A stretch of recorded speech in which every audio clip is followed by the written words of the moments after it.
फाल्गुन मास के शुक्ल पक्ष की पूर्णिमा तिथि से होली की शुरुआत हो जाती है। होली की पौराणिक कथा 4 घटनाओं से जुड़ी है। पहली, होलिका और भक्त प्रहलाद। दूसरी, कामदेव और शिव। तीसरी, राजा पृथ्वी और राक्षसी ठुंडी। और चौथी, श्री कृष्ण और पूतना। लेकिन उन सभी में होलिका और भक्त प्रहलाद की कथा को मान्यता दी गई है, क्योंकि इसी की घटना की याद में होलिका दहन करके दूसरे दिन भक्त प्रहलाद के बचने की खुशी में धुलंडी का त्योहार मनाया जाता है। आइए जानते हैं होली की पौराणिक और प्रामाणिक कथा। ऋषि कश्यप और दिति के 2 बलशाली पुत्र हिरण्याक्ष और हिरण्यकश्यपु थे और 2 पुत्रियां सिंहिका और होलिका थी। हिरण्याक्ष धरती को जल में डुबो दिया था तो भगवान विष्णु ने वराह अवतार लेकर हिरण्याक्ष का वध किया था। सिंहिका को हनुमान जी ने लंका जाते वक्त रास्ते में मार दिया था। अब बचे हिरण्यकश्यपु और होलिका, इन्हीं की है यह कथा। एक बार की बात है, त्रिलोक पर विजय प्राप्ति के लिए हिरण्यकश्यपु ब्रह्मा की तपस्या में लीन था। असुरराज हिरण्यकश्यपु की तपस्या से प्रसन्न होकर ब्रह्मा जी ने उसे वर मांगने को कहा तो उसने कहा कि अमरता का वरदान चाहिए। ब्रह्मा जी ने कहा कि यह संभव नहीं, कुछ और मांगो। तो उसने कहा कि आपके बनाए किसी प्राणी, मनुष्य, पशु, देवता, दैत्य, नाग आदि किसी से मेरी मृत्यु न हो। मैं समस्त प्राणियों पर राज करूं। मुझे कोई न दिन में मार सके, न रात में, न घर के अंदर मार सके, न बाहर। यह भी कि कोई न किसी अस्त्र के प्रहार से और न किसी शस्त्र के प्रहार से मार सके, न भूमि पर, न आकाश में, न पाताल में, न स्वर्ग में। ब्रह्मा जी तथास्तु कहकर उसे वर प्रदान करके अंतर्धान हो गए। हिरण्यकश्यपु जब तपस्या में लीन था, तब उसी दौरान देवों ने असुरों पर आक्रमण कर उसे परास्त कर दिया और देवराज इंद्र हिरण्यकश्यपु की गर्भिणी पत्नी कयाधु को बंदी बनाकर ले गए थे, परंतु बीच रास्ते में ही उनकी मुलाकात देव ऋषि नारद से हुई। नारद जी ने इंद्र को उपदेश दिया कि आप ये पाप कर रहे हैं। उपदेश सुनकर इंद्र हिरण्यकश्यपु की पत्नी कयाधु को महर्षि के आश्रम में छोड़कर स्वयं देवलोक चले गए। गर्भवती कयाधु को नारद ने विष्णु भक्ति और भागवत तत्व से अवगत कराया। यह ज्ञान गर्भ में पल रहे पुत्र प्रहलाद ने भी प्राप्त किया। इधर हिरण्यकश्यप जब लौटा तो इस वरदान ने उसके भीतर अजर अमर होने का भाव उत्पन्न हो गया। इसके चलते उसने धरती पर अत्याचार शुरू कर दिया था। उसने देवों को अपना दास बनाया, ऋषि मुनियों व भगवत भक्तों को तंग करने लगा, यज्ञों को नष्ट भ्रष्ट करने लगा। उसने आदेश दिया कि उसके राज्य में किसी भी देवता की पूजा नहीं होगी। उसने कहा कि हिरण्याय नमः के अतिरिक्त अन्य किसी भी मंत्र का उच्चारण नहीं किया जाएगा। पूरे राज्य में स्वयं उसी की पूजा की जाए, अन्य किसी की नहीं। जो ऐसा नहीं करे उन्हें वही मार दिया जाए। बाद में प्रहलाद का जन्म हुआ तो राज्य में खुशियां मनाई गई। हिरण्यकश्यप के 4 पुत्र थे, अनुहल्लाद, हल्लाद, भक्त प्रहलाद और सहल्लाद। प्रहलाद का उपनयन संस्कार करके उसे गुरुकुल भेजा गया।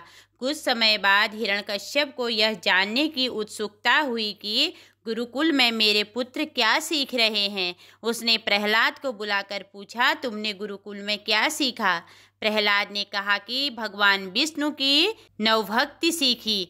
अपने पुत्र के मुख से अपने शत्रु विष्णु का नाम सुनकर हिरण्यकश्यपु क्रोधित हो गया।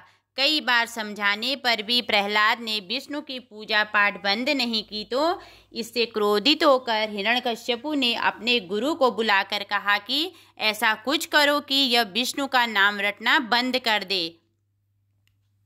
गुरु ने बहुत कोशिश की किंतु वे असफल रहे। तब असुरराज ने अपने पुत्र की हत्या का आदेश दे दिया। सैनिकों द्वारा उसे विष दिया गया, उस पर तलवार से प्रहार किया गया, विषधरों के सामने छोड़ा गया। हाथियों के पैरों तले कुचलवाना चाहा, पर्वत के नीचे फिकवाया, लेकिन श्री हरि विष्णु कृपा से प्रहलाद का बाल भी बांका नहीं हुआ। फाल्गुन शुक्ल सप्तमी को प्रहलाद को बंदी बनाकर पूरे 8 दिन तक त्रास दिया गया। हर तरह से मारने का प्रयास किया। हिरण्यकश्यपु को चिंता होने लगी कि यह नहीं मरा तो लोग विष्णु की ही भक्ति करने लगेंगे। उसकी चिंता को देखकर उसकी बहन होलिका ने कहा कि आप चिंता ना करें भैया, मुझे ब्रह्मा से वरदान प्राप्त है कि मैं किसी भी प्रकार से अग्नि में जलकर नहीं मर सकती हूँ। अग्नि में तो सभी भस्म हो ही जाते हैं। तब हिरण्यकश्यपु ने अपनी बहन होलिका से कहा कि तुम प्रहलाद को अपनी गोद में लेकर अग्नि में बैठ जाओ, जिससे वो जलकर भस्म हो जाएगा। होलिका को वरदान था कि उसे अग्नि तब तक कभी हानि नहीं पहुंचाएगी जब तक कि वो किसी मानव का अहित करने की न सोचे।